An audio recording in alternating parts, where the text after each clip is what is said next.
Good morning, everyone. This is our Alumni Connect webinar for all of you. May I request Principal Sir to address us before we begin the proceedings? All right. Thank you, Shefali ma'am. Good morning to everyone who have joined us virtually and in school. As the principal of the Sanskaar Valley School, I'm delighted to welcome you to this special webinar entitled Career Paths and Success Stories. This event is the first of its kind, with alumni participating, primarily meant for guiding students with their future choices and build a strong alumni relationship. I would like to thank Univariety. Some of you might be aware that Univariety has been engaged by the Sanskaar Valley School primarily to strengthen alumni base, and we look forward to their continued support and expertise, which will nurture meaningful connections. I'm certain of that.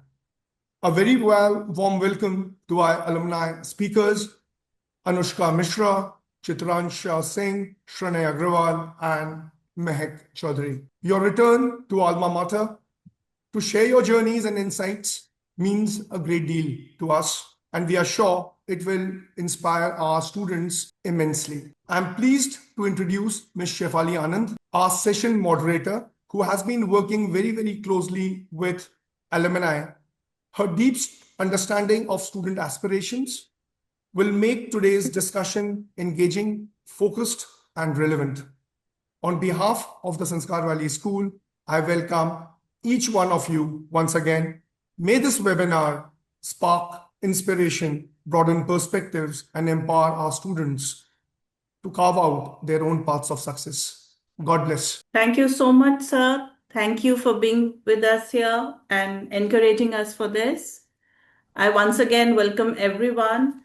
A special thank to Univariety that has partnered with the Sanskaar Valley School, and it is offering us a comprehensive alumni management platform. It is headquartered in Hyderabad, and with a pan-India presence, Univarity's technology-driven approach leverages all alumni to provide top-notch guidance to students. Welcome, all of you. Today's session will begin with Mehak. Mehak is from our batch of 2022. She recently completed her law degree at the University of Warwick and is currently working towards qualifying as a solicitor in the UK. Before this, she studied at the Sanskaar Valley School. A writer at heart, she published her poetry collection She in 2019 and continues to perform her poetry regularly across the UK. While at Warwick, Mehak founded her own society and contributed to the university newspaper, bringing together her interests in community building, creativity, and advocacy. Welcome, Mehak. Mehak, I would like to ask you a question so that you could address our students here. All our class 11s are closely watching you and listening to you. If you could trace your interest in law or writing back to a single moment at school, which moment would you choose? And why did it exactly stand out? Hi, good morning, everyone. Thank you so much for the introduction. Also, I've been a little under the weather because I didn't realize how cold Bhopal could get this time. So, if my voice sounds raspy at any moment, please feel fully free to cut me off and I'll try to be better. But as the question is concerned, I think it's very hard to point back to one specific moment where I realized that I have interest in writing or law for that matter. But I think writing came in around fifth grade when I think I just wrote something for fun, and it was some poem about me mocking Geronimo Stilton for absolutely no reason. And I think I showed it to one of my English teachers back then, and instead of taking it as like a funny joke, I think she ended up taking it too seriously, and she tried to keep me at the forefront of the literary and perpetually. And I think after that, I just naturally went into it, and I was blessed with having really good faculty around me. So by the time I came into Shikhar, I thought this would like come to a halt.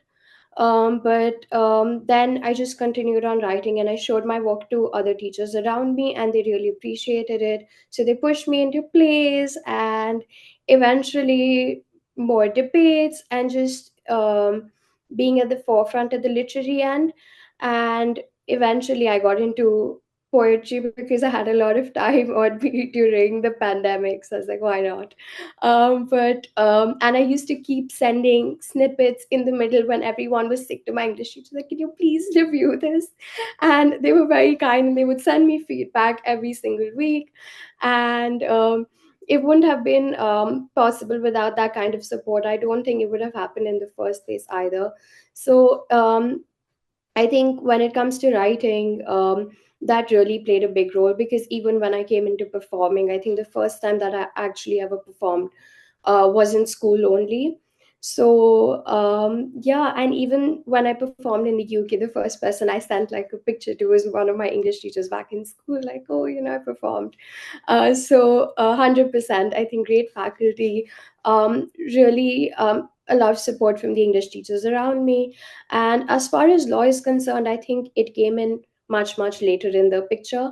It's not something I had considered as a career, and it was only when the pandemic hit and I actually started talking to people who were in the field, and I eventually developed my interest in it. So it wasn't like a big plan since I was young that I want to be a solicitor when I grow up. It is something that came in, I think, even in university. First I started realizing that okay, I'm already doing this again. I think I can actually be good at it. So that was definitely a slower process, and it came in much later in life. But yes, I think that should answer the question. Thank you so much, Mehak. And it's lovely to know that you're pursuing your hobby so passionately and you talk about it first, even before you spoke about your career.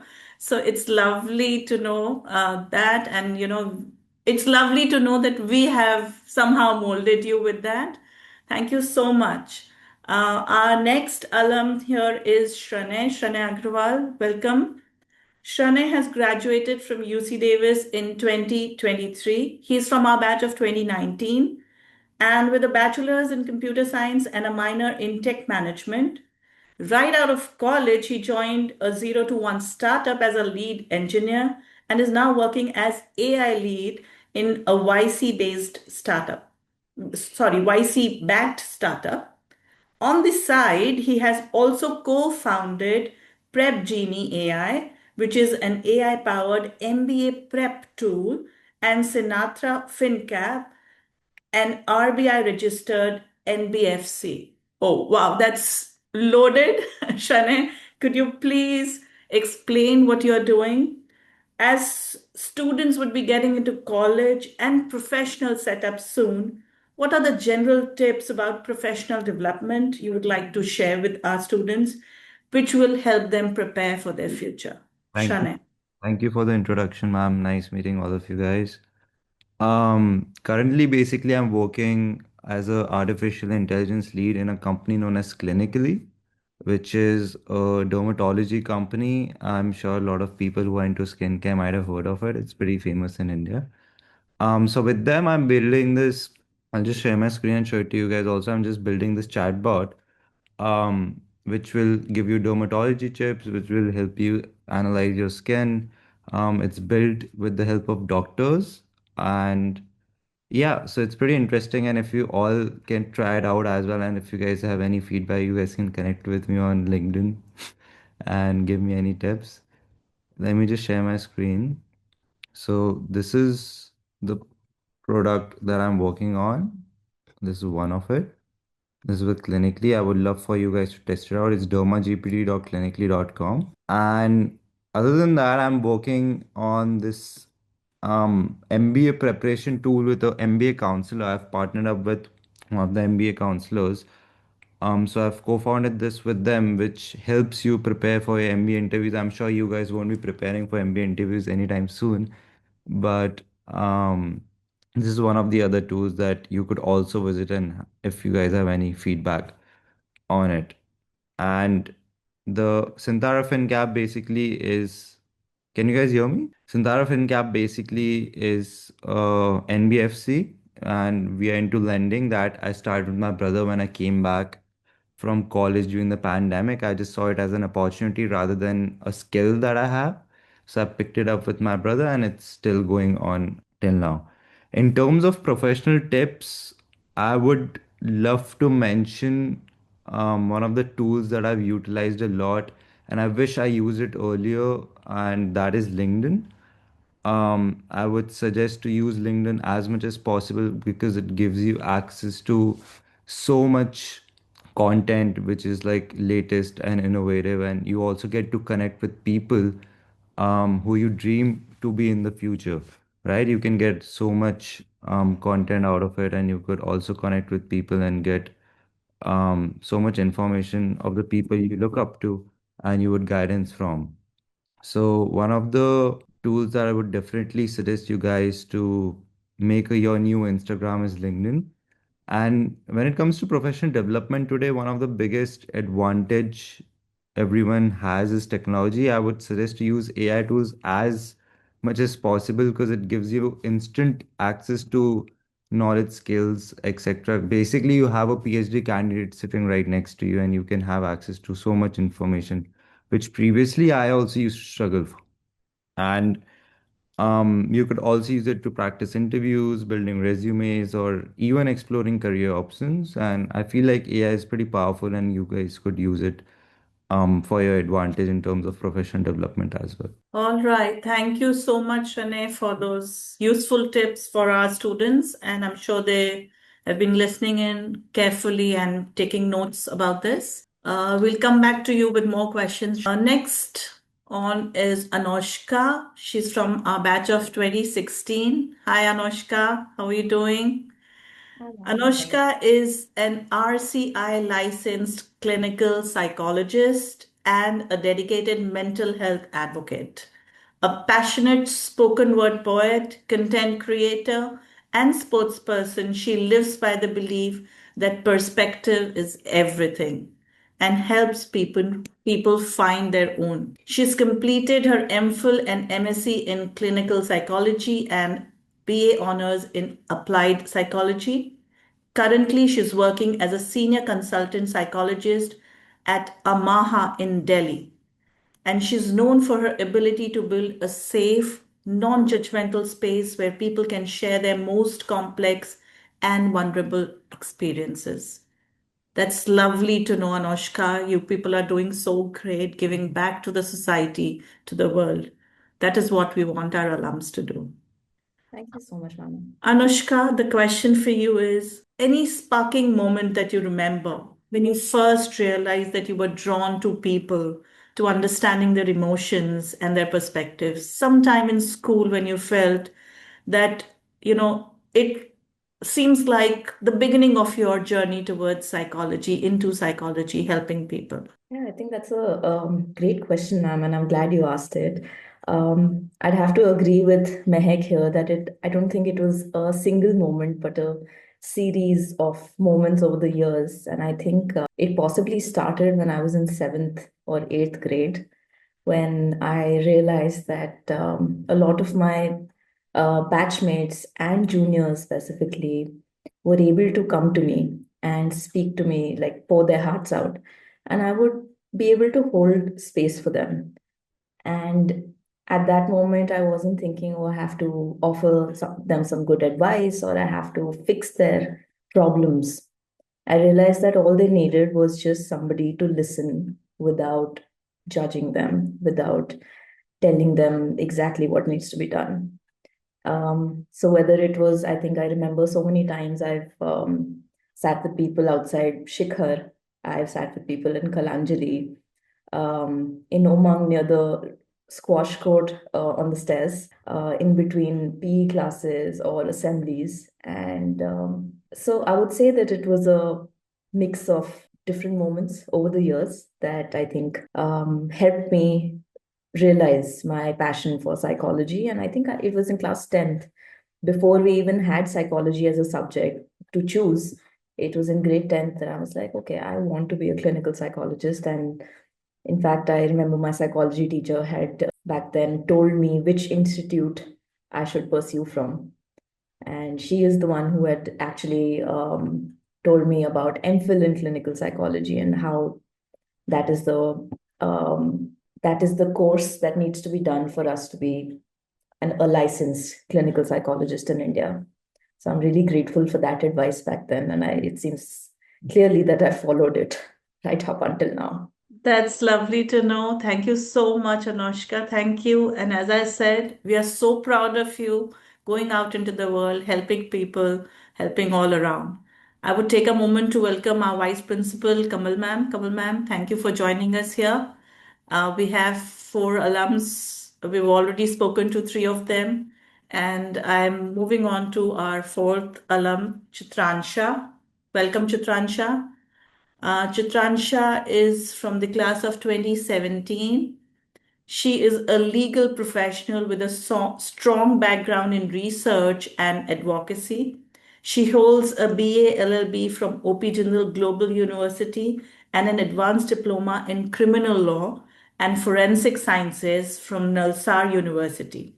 She has worked as a law researcher at the High Court of Delhi with Honorable Justice S. Prasad and Honorable Justice Purushendra Kumar Kaurav, and later with senior advocate K. Parmeshwar.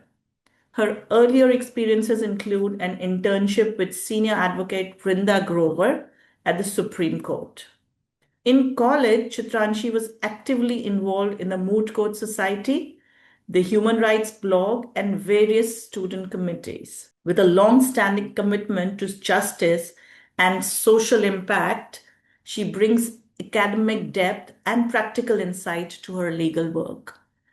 Chitransha, welcome. My question to you is, what is one experience from your school years, especially, that you felt ignited that you should pursue a career in law? Thank you so much for the introduction, ma'am. So, for me, I think it was definitely that I did not want to take maths. But keeping jokes aside, I would agree with Mehak and Anushka. It was not a moment, but actually, it was a moment now that I think of it. It was when I was made social service captain. And for me, that is when the journey started, because when we had to host this event, Asra, and I think it used to happen every year that we would go and meet old people and host events for them. And I think that was the moment for me when I started realizing that I'm really inclined towards social work and justice and human rights. Human rights was the main reason why I joined law, and I thought that I this is the way to be, and to be able to help people. And and then we were also part of the founding time when Sanskaar Vidya Niketan was being made, so that was also there. And then later on I went on to, right after school, and between the time we have during college and school, I also independently with my co-captain, we helped handicapped people get Aadhaar cards and everything in Bhopal. So I think for me it was that moment that I realized that this is what I want to do. And now I think I'm really happy that I'm being able to do that, because I'm also part of the Supreme Court Legal Aid Committee, and that helps people who don't have the money and resources to pursue their cases, to actually go ahead and get justice in Supreme Court. So I think that is something that I'm really glad I'm being able to do now, and I hope I'm able to do it further. I can't tell you, my heart is so full listening to all of you doing so great, going out there, helping everyone, writing your own success stories. So God bless you. Many, many more ventures to come, many, many more successes to come. I am joined here by our current head girl and head boy. This is Diya Chandrakant, the head girl, and this is Adhiviraj Singh, our head boy, current head boy. These two would want to ask a few questions to all of you. So here they are. Just a little one thing, Chitransha, just for your information, we still continue with the tradition of going to Asra every year. Grade 12 still continues to go to Asra every year. So glad, ma'am. It's really good to hear. Honestly, it really is a pleasure meeting all of you and just seeing what the alums of our school have done. And it makes me imagine one day that I will be on the opposite side of the screen. So, my first question goes to Meg, ma'am. It is, what part of solicitor training process has been the most eye-opening for you so far? I think, okay, so before I answer this, please don't call me ma'am. No, honestly, it comes from a place of respect. Seeing you do so much, honestly, it comes from within, not as like a formality or anything. 100, that's very, very sweet. Please don't call me ma'am. But if I had to answer this question, then first I think it's important to talk about how do you actually qualify as a solicitor in the UK. And the first time you hear it, it may sound a little complicated. So if at any point you think I should simplify it even more, please do let me know. So the entire process, if everything goes well, takes around 6 years. So you finish your law degree, which is essentially 3 years. Post that, you need to give an exam called the Solicitor's Qualifying Examination, which takes a year more because it has two exams within it. And then post that, you need 2 years of qualifying work experience on top of that in order to qualify. So, what we essentially apply for in university is a training contract that you get with several law firms in UK. So, what a training contract is, a training contract is where a firm pays for you post your university to do your SQE, and then they give you 2 years of qualifying work experience within their own law firm. And a law firm has tons of different seats. There could be a banking seat, commercial seat, there could be an IP seat, which is intellectual property, and it depends on what kind of firm you're working for. So within the 2 years that you do your qualifying work experience, you rotate between four seats of your choice. And then eventually, if you work well at the firm, then you qualify within the firm in one of the seats. So overall, that's the process. It does sound a little complicated, but once you get into it, it is very, very structured in the way it goes.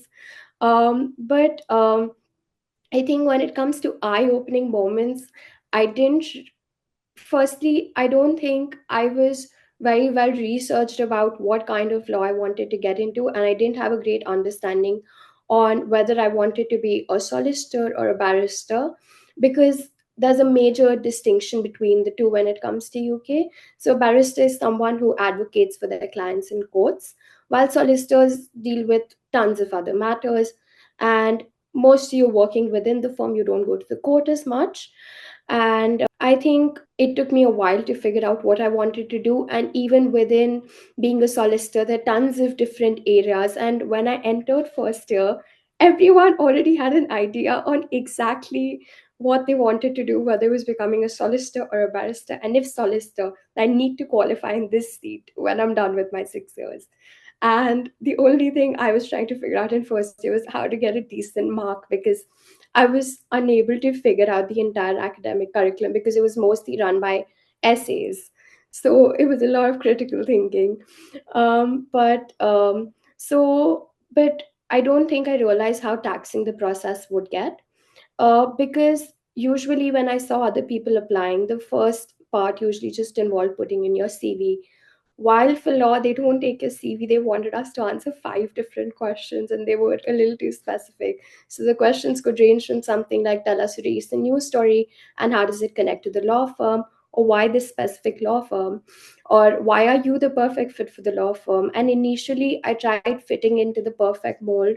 So I would answer in a way that I love banking, I love corporate, commercial, all of it. And it didn't work well for me because I was not interested in even one of those areas. And the thing about them is they're very quick on picking up on that. So I wasn't getting through the first stage in my first year or second year. And it was not until third year when I actually started talking to people and asking them what's going wrong with my application. So the first thing was that I was very fearful of reaching out to people, because everyone had figured things out much earlier than I did, and they started applying for training contracts and internships at law firms much before. So I was a little shy of reaching out to them. But I have to point out, Shana, when I say this, that LinkedIn should be a new Instagram. I don't think there's an app I love more than LinkedIn at this point. So I just started emailing everyone, reaching out to every senior in college, and I would just show up with my application or just mail them that what's going wrong. And they said, it doesn't look like you really have interest in one of these fields. So you need to go back and understand what area of law you actually want to work in. So I took a step back, took some time to understand where I wanted to work, and I realized that I have really good interest in the creative industry, so I need to figure out a way to mix the two, which is when I stumbled across IP and tech law. And I realized I want to work in IP, tech law, media law, and there are firms that just work on it. I realized I'm not cut out for the big five law firms because they do have very corporate, commercial centered work, and I realized it's just not something I'm interested in. And I do want to work more with the creative industries and for the artists and all of that. So now that I write my applications, I do tend to point it more towards my interest in that, because then I can actually connect it to my own experiences and say that I have been on the other side of the table and that I have worked in both industries to know that this is really something that I am interested in and passionate about. So now when I write an application, I try to tailor it more towards who I actually am and finding my own personality and not trying to impersonate anyone or trying to fit into a mold. And I realized that's actually turned out to be very well. Because initially, I don't think I mentioned the book, poetry, any of it in any of my applications, because I initially had this assumption that wouldn't be taken as seriously at a big law firm, because why would they want a poet at their law firm? And it's not until I actually wrote it and I actually progressed to the interview and I was told that it was actually wonderful to see that in an application, which is why we've called you. So I think it's important to be true to yourself during the entire process, and be very kind to yourself during the entire process. Because as much as I hate saying this, it does depend on luck a lot, unfortunately. And the market has not been the best at the moment. So it's very, very important to not take rejections upon yourself. And I've learned it the very hard way. And just keep on going with it and be as resilient as you can. And while you do so, just be yourself and make LinkedIn your absolute best friend. Thank you so much, ma'am. So I had a question for Shranay, sir. Hi Uh, guys, nice meeting you. good morning. So, as an entrepreneur, how do you establish or how do you understand what ideas are worth turning into products or what ideas are worth turning into companies? Um, I think more than the ideas and the products, what I feel is the most important thing is the opportunity and the environment you are around. And I feel like it's a combination of creativity and opportunity, not only opportunity. So you might have a very creative idea or innovative idea, but turning it into a successful product also depends on the opportunities around you. For example, finding the right co-founder, finding the right team, the right timing, the access to the people you're building the product for. So creativity helps you imagine and design something new, but opportunity is what gives you the environment to bring it to life, is what I mean. So sometimes an average idea with the right opportunity becomes huge, which has happened with me in the past, while a brilliant idea without the right support never takes off. That has also happened to me. So this might be a little biased, but this is out of my experience. So when I evaluate ideas, I look at both. Is the idea innovative and do I have currently the people, skills, timing, and the resources to build it? So when creativity aligns with the opportunity, I feel like that's when the ideas can become real products. Yeah. Thank you so much for that answer. My next question is for Anushka, ma'am. It is what aspect of clinical psychology did you find the most challenging when you first started out, and how did you overcome it? I think so many. I'd have to list out a few, but I think the biggest one was the stigma that it still holds in our country, and the stigma that mental health being real is, I think, the biggest challenge. So it wasn't just about convincing or telling people what I'm doing, why I'm doing it, but it was the people who I was seeing, my clients, my patients, who would come to me, but they would almost always be in denial, or they would refuse to believe that, okay, there is something that is possibly, not working for them emotionally, psychologically. They would always try to make us point it down to the most physiological um, problem of it, which was quite difficult. And I think the stigma, and apart from that, the training process in itself is quite rigorous. So after I completed my bachelor's, which was 3 years, then master's 2 years, I did an MPhil, which was again 2 years. So essentially, it's 7 years continuously of academics, and it is during my MPhil that we were posted in different hospitals, mental health setups, and so interacting with a diverse range of people, different socioeconomic status, people coming in from villages, and sometimes it would be difficult. So I did my MPhil from Lucknow, and given that you would assume that Lucknow would be a very, Hindi friendly city, which it is, but there were so many dialects that came in with that. So I think for the first couple of months, we were struggling to even understand what our patients were saying, because one thing, one word would hold so many different meanings for the people who were coming in. And I think another challenge in this field is, so the kind of work that we do as clinical psychologists has a lot to do with dealing with mental health conditions day in and day out. So something that I sometimes still struggle with is if you're seeing 6 different people with 6 different mental health conditions in a day, 6 times a week, it becomes quite challenging for you to detach from the space that you're holding for them, because naturally when you're in an intimate setup and you're talking about the most vulnerable experiences that they're going through, there is a tendency to be emotionally invested. But it is that drawing of the boundary so that you don't carry that pain, um, that how do I put it, that suffering that you hold for each of those clients home is, I think, and continues to be one of the biggest challenges. How I've overcome is through supervisions. So we have supervisions on a regular basis. I meet my supervisor once a week to talk about these challenges.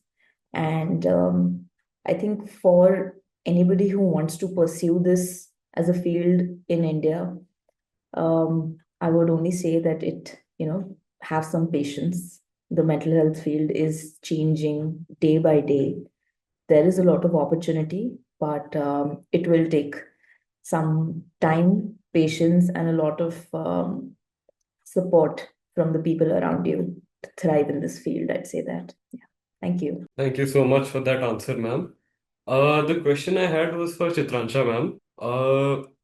So, ma'am, what key skills would you say that you learned working in the High Court that law school did not teach you? Hi. So that's a very good question. One thing before I start that is I want to point out, and I really want to tell the kids that NLUs and private colleges are a distinction that you will find yourself at the very best of, because you will see that NLUs are considered to be these colleges that are supposed to be national colleges and you're supposed to get the best education. But in my experience, I studied at Jindal, and I am not praising Jindal as such, but I would still say that the faculty at Jindal and in private colleges is definitely much better. And I have obviously had friends from NLUs, from the best of NLUs, NLU-D, Nalsar, NLS, everything. And I really want to tell that the distinction is very, once you join the college, of course, the education is very good, but the faculty really matters. And in private colleges, I think the faculties are really much better. So even if you do not get CLAT and you don't get the first rank, you should not be disheartened, because private colleges have much better faculty, and the education, the kind of education you get is a lot more whole, because they don't really just focus on one thing. Apart from that, coming back to your question, I think one thing that law school does not teach you is there's a distinction between corporate law and litigation. So the distinction is that corporate law operates with firms and drafting contracts and everything, and litigation is much different. It's going to courts every day and appearing before judges. And I think law school focus more on the corporate side of it. So the only thing they really focus on with respect to litigation is moot courts, and that too you just have one course, moot court society, and that too just happens for one semester, and then there is drafting law. That is it. So I think that is one thing that is really missing in law schools, that they really focus on the corporate side, because that is where the money comes, and that does not happen in litigation. It's a very slow process for litigators to even get bare minimum money, and that is why I think kids also focus more on corporate law. And with litigation, I think you have to appear before judges, and that is a skill you learn once you get out of law school. That is not a skill even if you appear for moots. I've done 3 moots, and even though I've done those moots, once you really start appearing and you face the real world, I think it's much different than law school. So I think that is one thing that I've learned. And other than that, I think one thing also I would like to tell everybody is law is, as a first generation lawyer, it's much more difficult to get into this, because law is a very family oriented thing. I do not want to use the word, but it's very much there.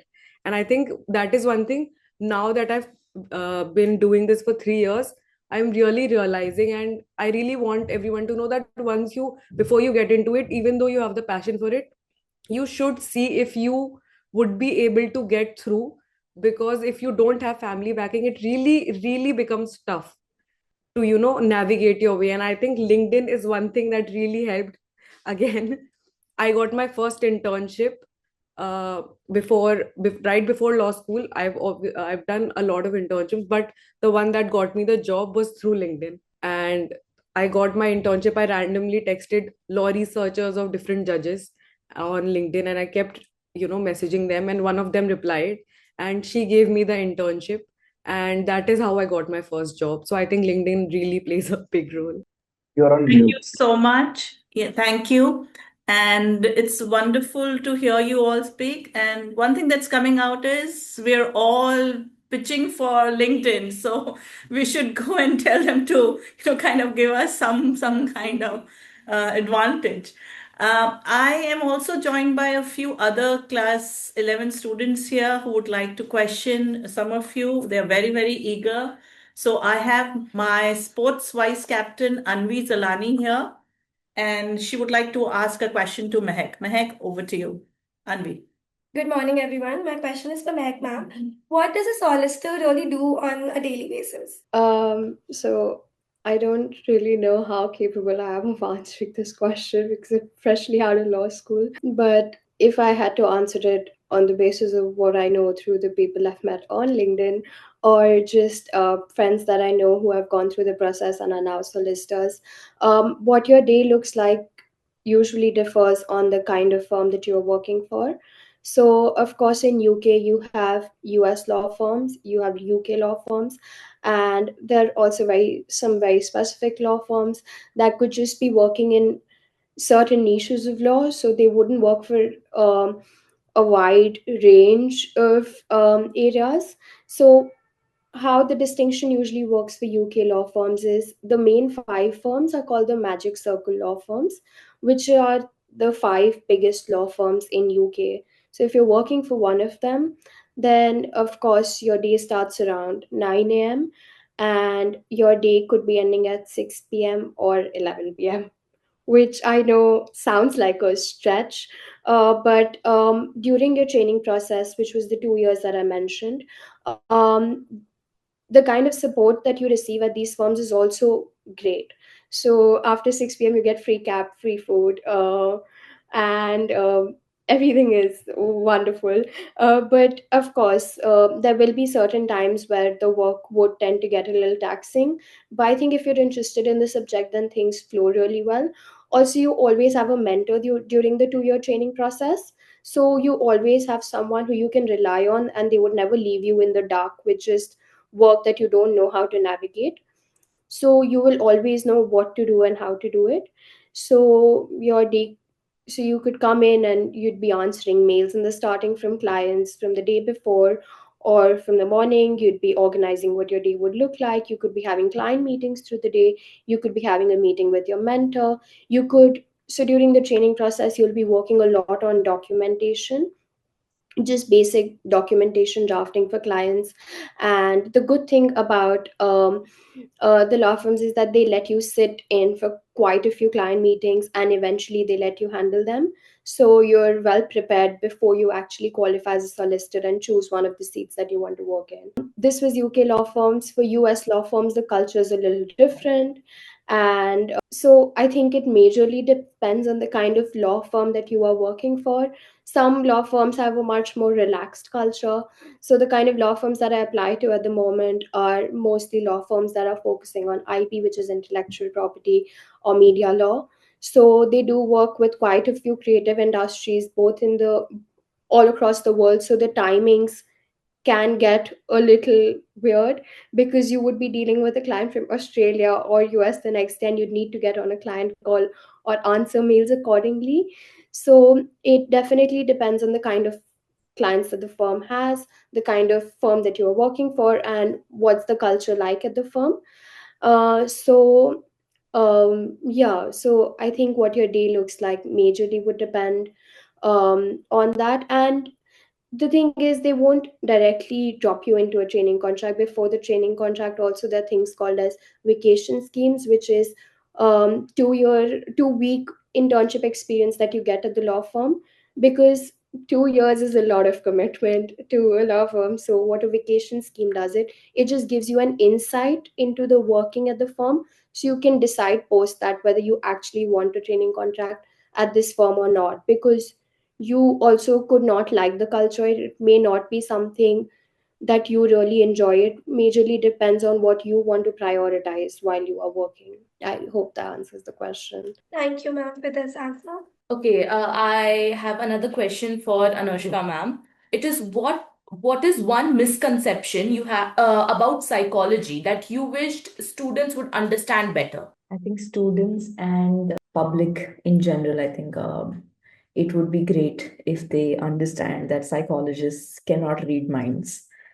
But apart from that, jokes aside, I think that's a very good question. And I would want people to understand that going for therapy or seeing a psychologist or a psychiatrist doesn't mean that you are crazy or you're mad or there's something completely wrong with you, right? So even as students, if you're planning on going into this profession, this is something that you will be dealing with on a daily basis. Clients coming in and asking you, am I crazy? And as much as it would pain you to answer that with a straight face, it is highly important that you yourself are convinced and sure about the profession, if that's what you're planning to go into, that therapy and working as a therapist, psychologist is so much more than dealing with mental health problems. It's also about building self-esteem, building resilience, navigating situations, and just promoting overall emotional well-being. And when you look at it like that, when you shift the perspective, I think it just helps in feeling a lot more secure in this profession. Thank you so much, ma'am. I have our Pragyan House Captain Suhana. She would like to ask a question. So my question is for Shravan sir. What is the most exciting part of working at a startup? Hi, Sohana. The most exciting part you asked, right? One of the most exciting part would be you get to work on a lot of things that not only entails in your role, but like is helpful for the whole organization in general. For example, when I joined this clinically, which is a high skill startup, for example, I joined there as an engineer, but I would also do a role of a product manager. I would also do a role where I would talk to the founder about what would be beneficial for the organization in general financially. So it's not like you only work on the stuff that is in your job description, but you also work on a lot of other things that's beneficial for you because you get to learn a lot of things, as well as beneficial for the organization in general. Other than that, it's very fast paced. So it's very exciting because you just build stuff and release it and test it out very quickly instead of testing it thoroughly and delaying it until it's validated and then releasing it to the users. So the fact that it's very fast paced, you get to work on a lot of things in a very short span of time. So it's a very good learning experience working in a startup because you get to work on a lot of things and you also get to test it out pretty quickly instead of waiting on it and testing it thoroughly before releasing. Hope that answers your question. Thank you so much for your answer. Now I have Adivaraj for the next question. Hello, Chitransha ma'am, I'm back. So I had a question. What habit would you say helped you succeed most in your professional career till date? I think that's a very good question. I think that it would be being punctual. And trust me, I have ADHD. I cannot be punctual for the life of me. But that is one thing that really helped me. So when I was working with the judges, we had 7 days working through and through, 7 days working. So for 2 years, I worked for 7 days, 9 to 10 p.m. because that is how much the work is. You cannot, ignore it. So that is one thing that I really learned: professionalism. Like, I had to be there. There is no way you cannot be there. You have to be there. So that is one thing that again comes with working, and that is one thing again that does not come with being in law school. So that is one thing that really helped me, I think. And just sticking there, just being there, I think that is one thing, especially in litigation. You just have to be there, you have to show up, you have to be present. So that is one thing that I would say it helped me a lot, and I developed it through while working. It's not something that I always had it in me, I don't think so, but it happened while working that I realized, this is one thing that I have to do. And I think once you just stick to something that you're doing and you keep doing it, you there is no way you won't get better at it, is what I feel. Even if you think, you're not doing well, for the first 6 months, I thought I am tanking, I am not able to do anything. But once you keep doing it, it keeps getting better. So I think that is one thing that one should do. I hope that I answered your question. That definitely did, ma'am. And Anvi is back. All right, my next question is for Anushka, ma'am. What is the most rewarding part of helping people with their mental health? I think that's good. That's such a great question. And if you hadn't asked it, I would have anyway answered it. But I think it's about, so I'll give you maybe an example of, so I currently am seeing a client who is coming in with long-standing trauma. And for first 8 to 9 sessions, she would come in, and for those 50 minutes, she would just talk about, I don't want to do this. I don't know how to do this. I don't know what's wrong with me. And through those 8 sessions, I would just try to, again, hold space, help her stabilize, help her ground herself. And something shifted in her over those 8 sessions. And in the 9th session, her response to when I said, how are you doing? Instead of saying that, I don't know, I don't want to do this, she said, I don't know yet. And I don't know what exactly I want to be doing or how things are going to be, but it feels like I might be able to do it. And just that subtle shift in how she perceived it, how she was able to stay consistent. And I think that these are the moments that I find the most rewarding in this field, when people show up and they're like, oh, you know what? They come in excited for the session and they're like, you know what? I was able to do this last week. I went out and I met this person, or I was able to wake up half an hour before I usually have been able to. And it's not necessarily about my interventions or what I did, but it's more about them feeling safe enough to share that achievement, as small as it may be, with me. So in me being included in their journey is, I think, one of the most rewarding things. Thank you so much, ma'am, for that wonderful answer. Thank you, Anvi, and thank you, everyone. There are a lot of students, lots of questions, but we're running short of time. Time is a constraint. We'd love to have such sessions more and more. I would personally want to thank Univariety, Nidhyati, for doing all of this. Um, we might connect on LinkedIn with all of you with more questions. I would also suggest this to students who could not join us today, class 10th and 12th having their trials. But we cannot end this unless we have Lumna ma'am, head of Shikhar, address us. So here we are, Lumna ma'am, all yours. Good morning, everyone. I can't tell you how much pride I feel looking at all of you. Some of you I've interacted with very, very closely, very, very closely. So it's been such a wonderful experience. It's been a true celebration for what Alam stands for. You're ambitious kids, you're so bright, so courageous, and you have a sense of purpose. All those stories about Asra or poetry back then, I mean, there's something that we are doing right with you all. Shane, your journey across AI, your journey across health tech, I made it a point to write down clinically because I would have forgotten, and Prep Genie. Very, very commendable, very inspiring. Thank you for showing our students how innovation and curiosity can shape an industry. And I'm actually want to pick your brains on the Y Combinator bit that you're doing, but we can do that offline possibly. Mehek, you've got all doctor parents, and there you are, a law graduate. Your insights into well, I think global legal education more than anything, and the fact that you're still pursuing poetry is so commendable, so heartening. Keep it up. More power to you.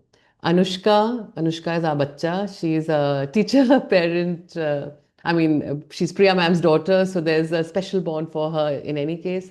Your work in mental health at Amaha is a reminder of how important empathy and well-being are today. Thank you for grounding complex ideas in such a relatable way, in the way that you always do, simple and sweet. And Chitransha, your experiences in the legal field, your inputs about law schools in India, that's an eye-opener, by the way, the private law school and the government ones. Offered our students both inspiration and direction. I only wish 12th humanities students were part of this webinar because they would have really, learned a lot. To each of you, thank you for taking out the time. I know you're across time zones. It couldn't have been easy. Thank you for that. Thank you to our principal sir, Chandresh sir, vice principal ma'am, Kamal ma'am, Shifali for organizing this. Thank you to Univariety. All the students, I can see all grade 11 nicely listening into all this. Thank you for joining us, and a special thanks to all four of you, to our alums. And stay connected, come to school. We'd love having you over. See you soon. Thank you. Have a lovely day or night, as the case may be, depending on where you are. Thank you. Thank you so much, Lumna ma'am. Thank you for your inspiring words, motivating words. And I just remembered one of you mentioned all these spots that you people used to sit, Umang, Kalanchali, and those venues at school would love to have you back. So we would love to have you back whenever you get a chance. You're most welcome to come back to school, to come back and meet us all. We are waiting with open arms for you. School will always be home for you. Please come. And thank you so much for taking out time. I know you have busy schedules, you have work to do, but it is absolutely an honor to have you here and our children to listen to you. Thank you, Univariety. Over to Niyaditi to just close this session. Thank you so much. Thank you, everyone. Thank you so much, Shefali. It was a wonderful session. Looking at the enthusiasm of the students asking questions, the participation of the principal, we're really happy to how the session turned out to be. Additionally, I would also like to add that just like LinkedIn, where you can connect with other people, the students can connect with the alumni from the Univariety portal. The access will be given to all the students shortly. You can ask questions directly to the alumni, and they would be more than happy to answer. Thank you so much.